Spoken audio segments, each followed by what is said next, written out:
Okay.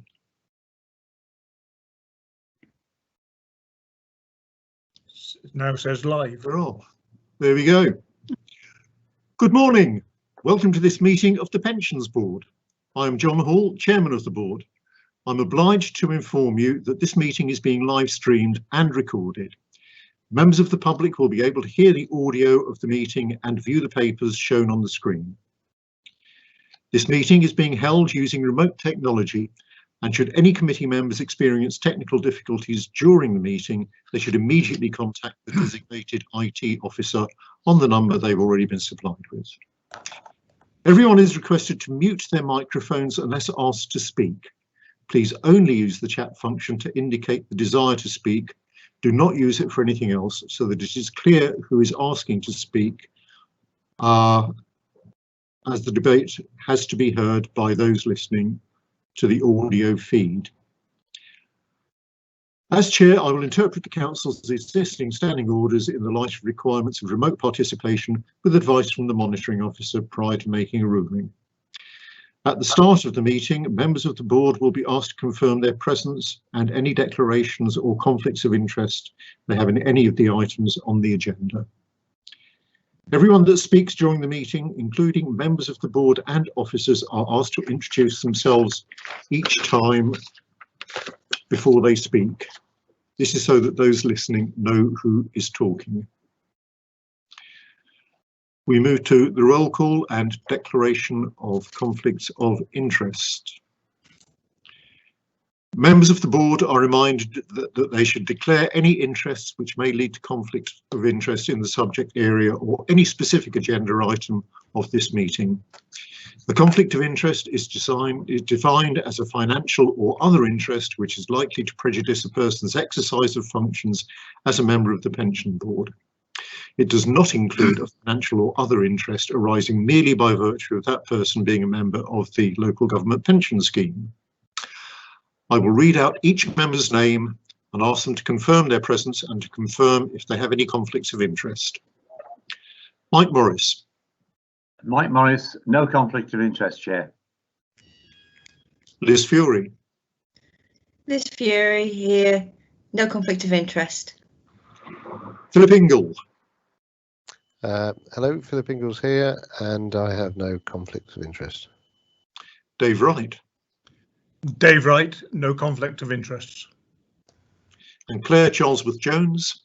Good morning, Claire Charlesworth-Jones, and no conflict of interest. Right, I'll now turn to items on the agenda. First of all, a big welcome to Dave and Claire as new members of the Pension Board. It's great to have you on board. We've needed a bit of fresh blood and some additional numbers as well, so it's really good to have you here. I wonder if you'd like to just each very briefly introduce yourselves in terms of what led you to become members of this board, or to wish to become members. Claire, would you like to go first? Yes, Claire Charlesworth-Jones. I work as the Chief Finance Officer at Seven Bridges Multi-Academy Trust. Previous to that, I've worked in the public sector for about 30 years now. I'm a qualified accountant, and I've worked in a senior position in the public sector.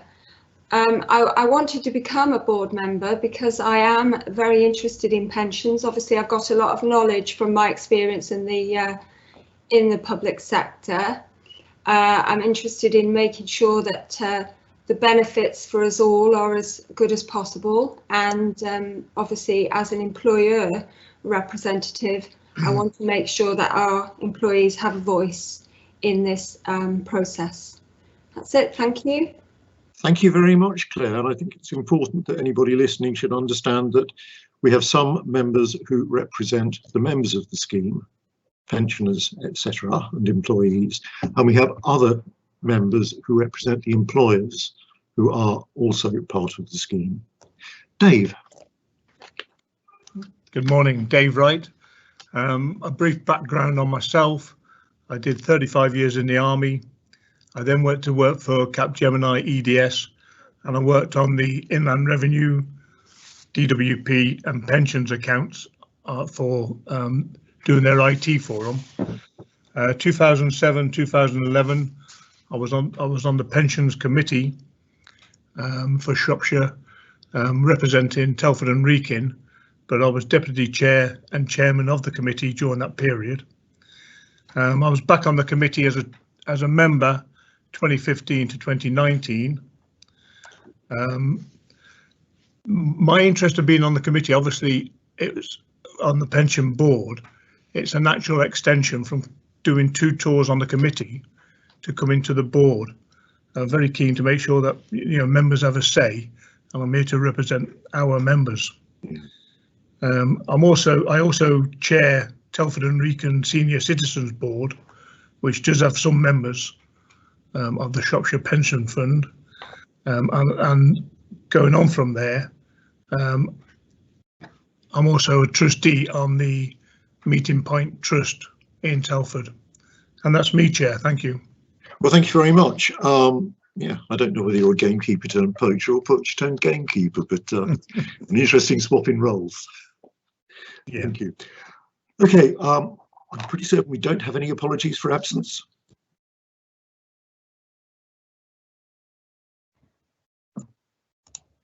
Michelle Dodson, Committee Officer. No apologies have been received. Thank you. Right, moving on to the agenda. Our declaration and conflicts of interest. This has been dealt with during the initial roll call of the meeting. Minutes of the last meeting. I move that the minutes of the Pension Board meeting held on the 30th of November 2020, as circulated with the agenda papers, be signed as a correct record. Can I have a seconder, please? Mike Morris, seconded, John. Thank you.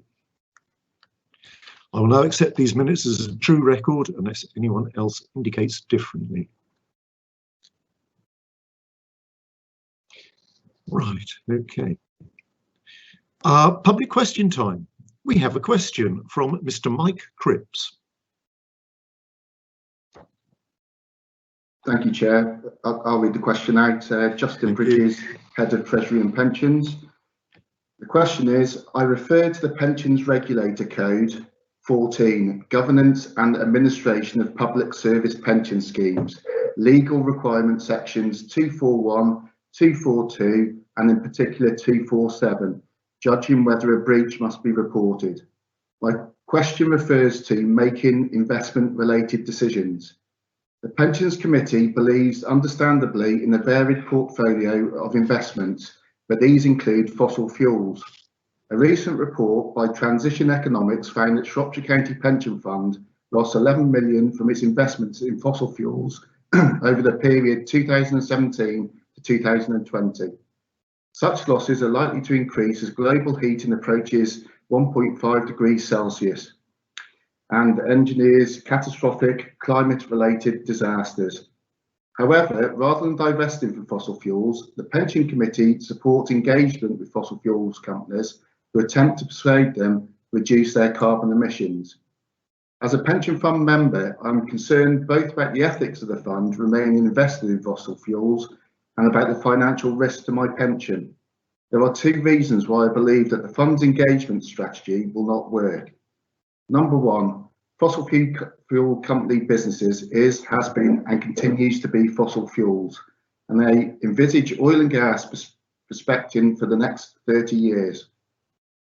2, the policy of extended engagement does not align with the pace required for the momentous transition to renewables and alternative energy sources to rapidly reduce carbon emissions.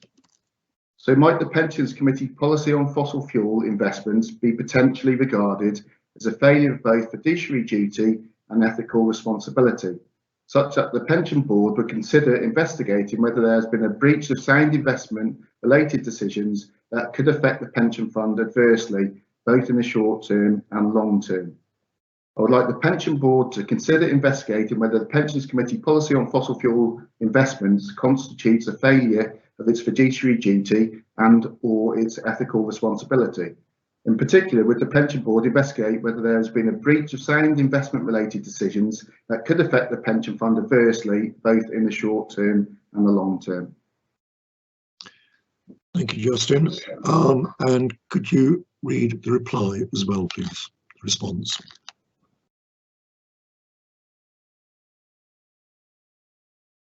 Justin? Yep. I believe you're going to read the response. Yeah, that's fine. Thank you, Chair. Thank you. Justin Bridges, Head of Treasury and Pensions. The response is, the Pensions Committee does not have a specific policy on fossil fuel investments. All investments are made in accordance with LGPS investment regulations and the fund's investment strategy statements and corporate governance policy, all of which can be found on the Pension Fund website. Therefore, there is no failure of fiduciary duty or ethical responsibility. There is no financial risk to any individual's pension, as this is not in any way linked to investment performance of the fund, but the benefits built up by individuals during their period of employment and their level of pay during their membership in the local government pension scheme. This is clearly outlined in the local government pension scheme regulations. Thank you very much for that. Right, we move on to administration and regulatory updates. Can the Pensions Administration Manager introduce herself and present this item, please?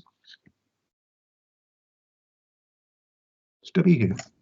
Yes, good morning. Oh, hello. Sorry, just having to do the turn on camera and put the microphone on, John. Good morning, everybody. Debbie Sharp, Pensions Administration Manager.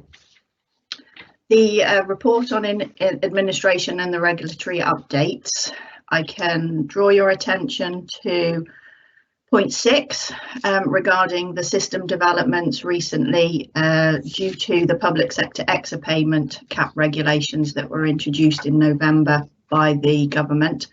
These have since been retracted. They haven't gone away.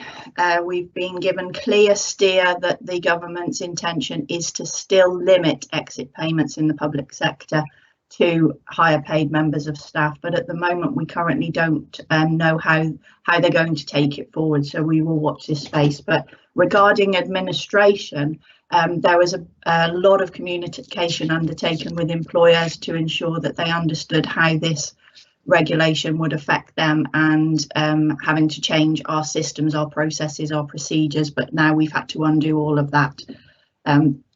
Unfortunately, it was pointed out to the government that these regulations would cause issues, especially in local government, which fell on deaf ears, but because they've had judicial reviews lodged against them, the decision was taken to revoke them. So currently we're back to where we were prior to the middle of November. The McLeod judgment, which is also the age discrimination case against the public sector cases regarding the introduction of the care schemes and older members having protection in the previous schemes, is the next big thing on our agenda. Really, it's a prime focus for funds now. We haven't got the legislation yet. We've got the proposals that were in the consultation, and what we've been recommended to do is work on that those proposals will go ahead. So currently we're getting all of the information out of our administration system to report on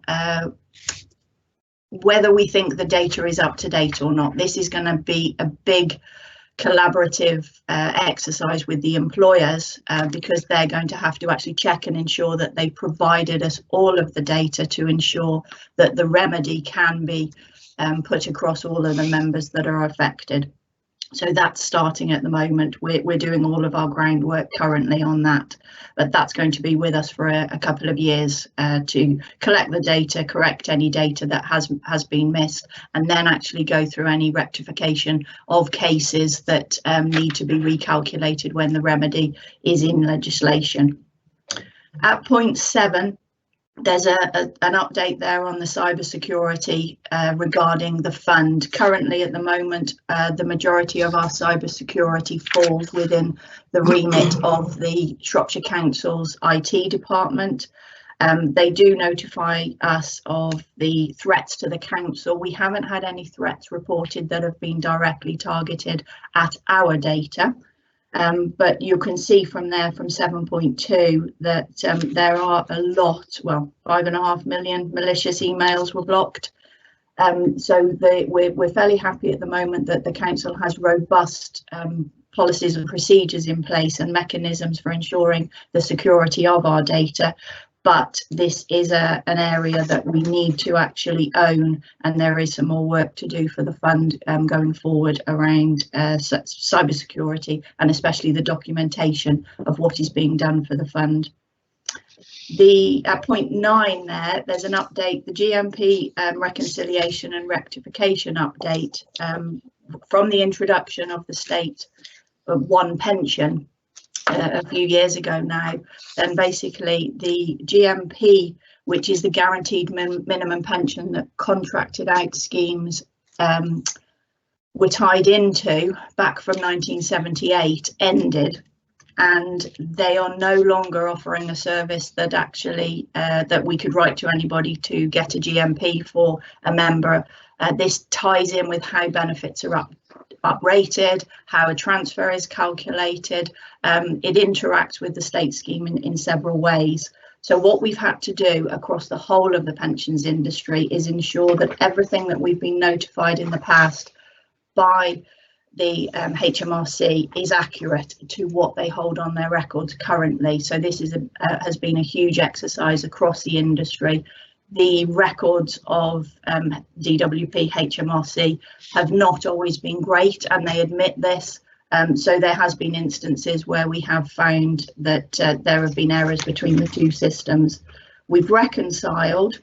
We haven't updated to our systems yet, that's our next job, but what we have done is rectified the pension cases, and we did have some cases that were incorrect, but it was a very small number, thankfully. So we've had 123 cases where members have been written to now and their pensions are rectified, some up, some down, but overall it was a very long-winded process, but we are now getting to the end of it.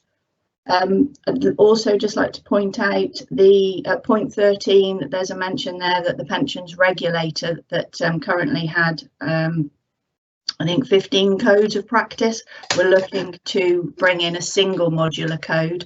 There's been a draft come out about that literally late on Wednesday of this week. So Becky and I will circulate this to the committee as well, because it to the board it will be of interest to you.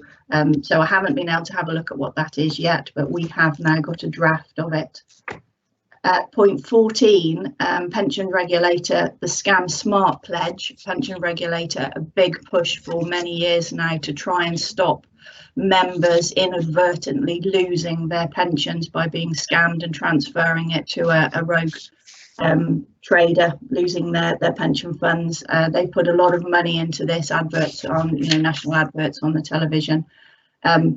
So they're now asking pension funds, pension schemes across the country to sign up to their pledge.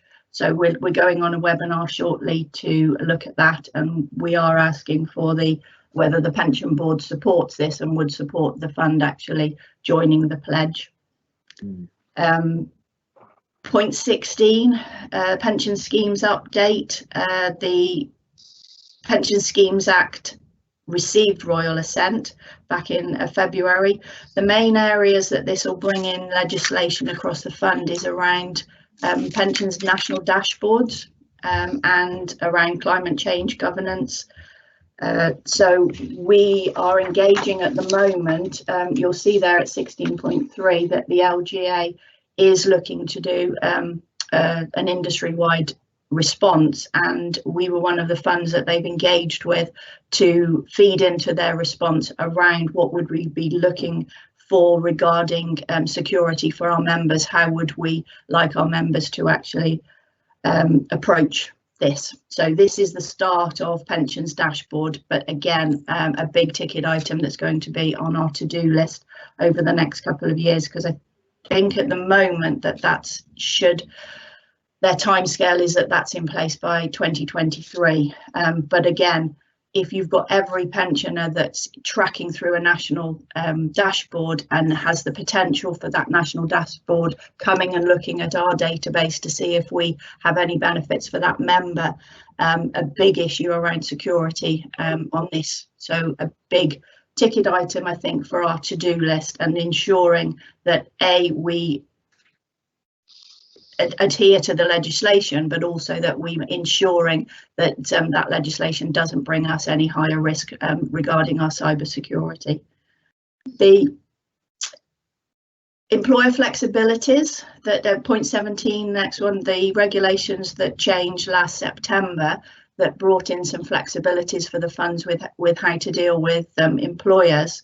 We've now had the guidance published from the MHCLG and from the Scheme Advisory Board, and we've been working, Justin and I together have been working with our advisors on the benefit administration side of things, which is Mercer, the actuary, to look at updating our policies that include all of the details around these regulations. So we've got the employer events policy and the funding strategy statement that we're looking to go out shortly to a consultation with all of our employers. So when the consultation goes out, we will, of course, keep the board updated. And in the budget, point 18 there on the report, you'll see the main pensions issue that's affecting us is the freezing of the annual allowance and the lifetime allowance. So the lifetime allowance is going to be frozen at its current level. It had been over the last year or so going up with the consumer price index. This just means that for the fund, because there is the possibility that pay awards increments, promotions will outstrip. Obviously, there's going to be no CPI update on the lifetime allowance, so we may have more people's benefits going over that level. So that just means there may be more work coming our way, but it's just keeping an eye on that, and we will communicate that out to our members in their annual benefit statement this year. And I'm happy to take questions, Chair. Right, would anyone like to ask any questions? I can't see anyone. Oh, Mike. Yeah, if I may, I've got a few points I'd like to say. Just on the last point, Debbie, sorry, I should have said Mike Morris, Pension Board member rep. Thank you, Mike. On this lifetime allowances, I know it can be fairly complex and people don't understand that they're getting into it, or that they're breaching it, as it were, which is when the penalties start to cut in. What do we do, or what can we do as a pension administrator? What can you do to highlight or simplify what this means to people who may not realise that they're on the edge of the breach? We have on the website, Mike, there's videos now, so we flag up again. It's if someone has access to the website, so that's not going to hit everybody, but on the website there's a lot of information around what is a lifetime allowance. There are some nice videos that convey this message in a very simplified manner of that your pension is topped off by the HMRC, that you know, after a certain size of a pension you are going to get taxed on your pot. We also do include that in communications, and the level of it is communicated to everybody and their active members in their annual benefit statement. So we do try and do as much communication as we can for active employees, also across for the employer reps on the panel. We do an annual training session. We introduced it last year, and we purchased the services of Mercer's, who have a regulated financial advisor, and we offered a session out to targeted middle and higher earners that would to educate them on what are they looking out for, what's it all about. So at the moment, it's an area that we've been building up on education over the last few years, and we haven't stopped building on that, Mike. So currently ongoing, because it is a topic that we need to ensure our members are fully aware about. Annual growth as well as lifetime allowance, because annual growth also can become a surprise to our members when they may get a notification from us that their benefits have grown over the year more than the revenue and customs allow them, and that they've actually incurred a tax bill. So we have upped our communication over the last 2 or 3 years in this area, trying to educate, but we keep trying. It's a hard a hard topic to understand, but also a hard topic to get people to engage in, to understand why we're trying to educate them. But we haven't stopped. We will keep chipping away at this. I think I'm correct in saying as well that for retired members who may have retired with whatever the value was in their scheme at that point in their lifetime allowance, which may be well under or maybe just under the cap of the lifetime allowance, there is a sort of breaching point at age 75, I believe, isn't there? So if they've got sick, they've opened their self-invested personal pension as well, or other pensions cutting in, they all start to count, and there is a sort of review, I think, done by Treasury. There's a review date each time a pensioner takes a pension, because it's a lifetime pot across the whole of your pension pots, not just across, it's not just one limit for local government schemes. So it is also education to ensure people realise that this isn't, it's not just their local government pot. When we're communicating to them that they've got to be aware of this limit, this is their total overall limit, and each time they have what the revenue call a benefit crystallisation event, which is they are taking a pension from any provider, yes, they have to reassess. We have to provide them with the value of what their pension pot was with us, and yes, they have to add them all up together against that limit when they're actually taking that next benefit. Are people aware of that when they retire? I'm just wondering whether we should give an added piece of information at retirement point to people and say, just be aware of this, that we can tell you what we've got in our scheme, but we can't tell you what you've got built up elsewhere. We do send out a retirement booklet. I can't remember off the top of my head exactly what's in there, but I can check that out, Mike. If it's short of that piece of information, we can easily add in just a sentence to remind them that the lifetime allowance is across all of their pension pots. Right.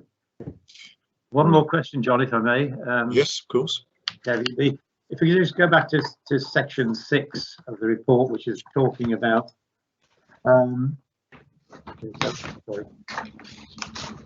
the exit cap, the introduction, and then the work that's been done towards getting that sorted out, and then suddenly finding it's been withdrawn. Is the work that we can be doing in the implication from, well, I think you've said fairly clearly that it's expected that there's some sort of regulation will be reintroduced at some point in the future. I'm just wondering, Debbie, whether there is work that we should be or are doing now that sort of mitigates the impact of that should the same thing come back again in 5 years' time, to save us having to unscramble even more data. The exit payment cap will be, hopefully, unlike the change in the public sector pension schemes where we're having to go back now for sort of 7 years. The exit payment cap, we would hope that the promise that they've made, that the exit payment cap, if they bring it in, the national legislation, will be brought in at the same time as any change to local government pension scheme regulations. That's what didn't happen last November. They brought in national regulations that didn't override certain things in our pension scheme, like the right to still receive an unreduced pension in our regulations, which are statute, which are law. But the national regulations were saying an employer couldn't actually pay an exit payment of more than 95,000. So the issue was the pension funds were liable to pay a benefit in law, but they weren't actually able to get the money to pay for that benefit from the employers. So this was why that there was a big issue with it. So we have been promised, Mike, that they will come in together. So that should negate that problem. And currently, just running up to that, we've ensured that any communications that go regarding early retirements, which have a cost to our employers, are heavily caveated, and now reminding them that this legislation is going to change and that they must be very, very careful with what they are telling their members should they be looking to exit them this way, because of course we can give them the benefits that are payable currently, but should the regulations change before that person's actual termination date, they would only be able to receive what they were allowed in law. So we are ensuring that employers are very, very clear with the messages they're receiving. Okay, thank you. And one, just on that, you've mentioned the class, CLASS group. What is a class group? What does that stand for, the acronym? The class group is, the original was, I'll struggle with this, Mike, it's computerized local authority superannuation systems, I think. All right. So that's what it stands for class. Originally, the pensions administration system that we are using currently historically started off as a group of authorities all getting together and paying for a system to be produced, a computerized system that would take over all the ledger and all of the manual work that went into the calculating of the pensions, which we've still got in archives. We can run back through to the 1920s of how we've actually administered the scheme.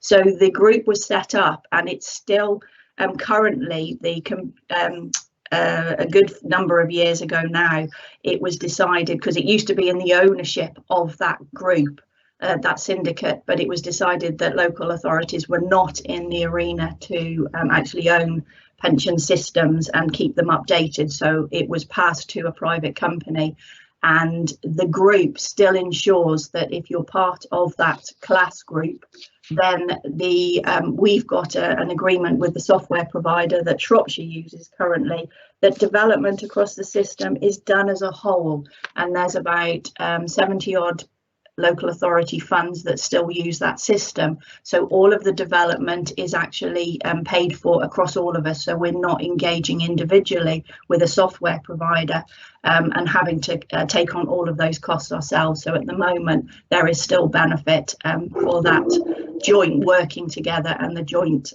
spreading out of the fees. Thank you. Thanks. Okay, thanks, Mike. Do we have any other questions? Well, thanks very much, Debbie. I mean, just to reflect, it must be a bit frustrating to have done all the work on the pensions cap and now have to go back and undo it, I would think.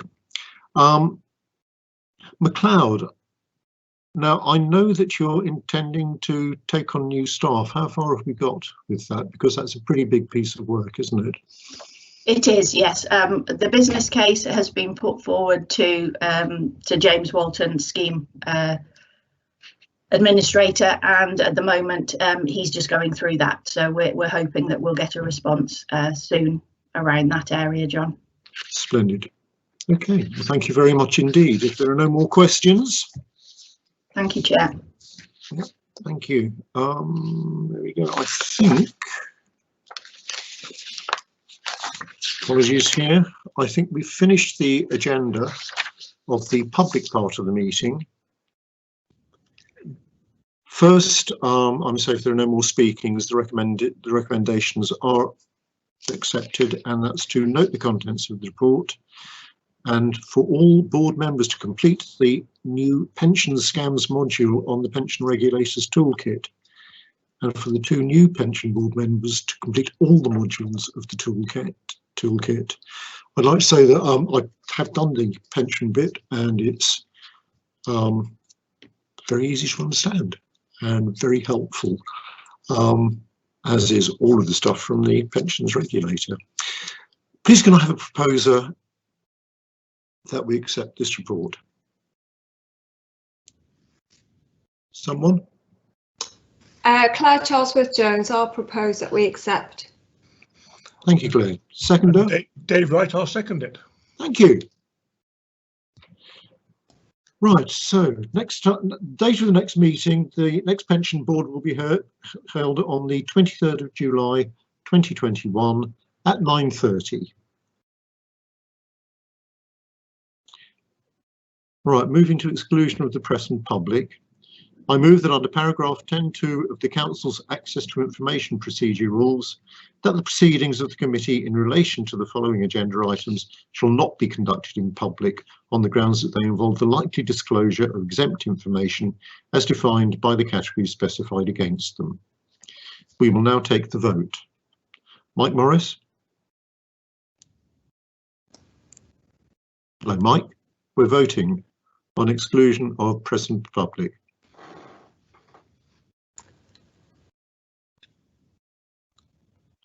Mike is not there. Liz Fury. Liz Fury, agree with proposal. Thank you. Philip Ingle. Philip Ingle, agree. Dave Wright. For, Chair. Claire Charlesworth-Jones. Claire Charlesworth-Jones, agree with proposal. Thank you. Mike, are you back yet? No, right. Well, we will exclude press and public. The live meeting is now ended and the meeting will continue in private session.